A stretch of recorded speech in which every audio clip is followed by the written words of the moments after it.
Some eye-opening numbers when it comes to safety violations and tour buses on our local highways. Amid a series of deadly accidents, Team 10 obtained new numbers from the CHP inspections about the conditions of those tour buses. Team 10 investigator Michael Chin reveals the reasons why buses are taken out of service. We are inside the CHP's commercial inspection site near the northern border of San Diego County. Teams assigned here inspect tour buses for problems.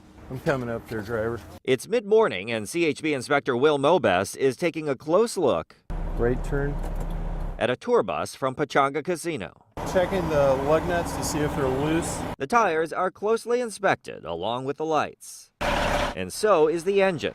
Underneath the bus, Okay, apply your brakes. a thorough inspection, including the brakes. In 2013, this inspection station, one of 4 local ones, oversaw 96 inspections. 40 tour buses were cited for 137 violations, from minor paperwork issues to dangerous mechanical issues. 10 were taken out of service for immediate repairs. Worn tires all the way down to the steel belt.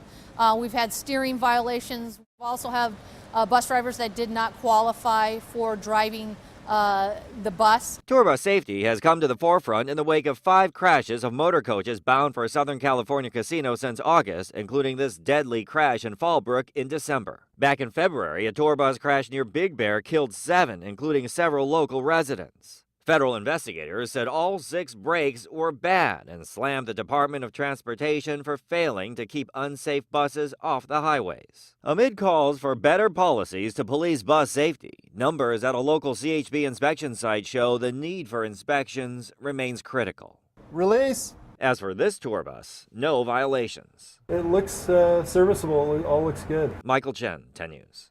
And despite the recent crashes, the NTSB says riding in a tour bus is actually a safer way to travel than other methods of transportation, such as passenger cars. The CHP says the number of local tour bus violations has remained fairly stable from year to year.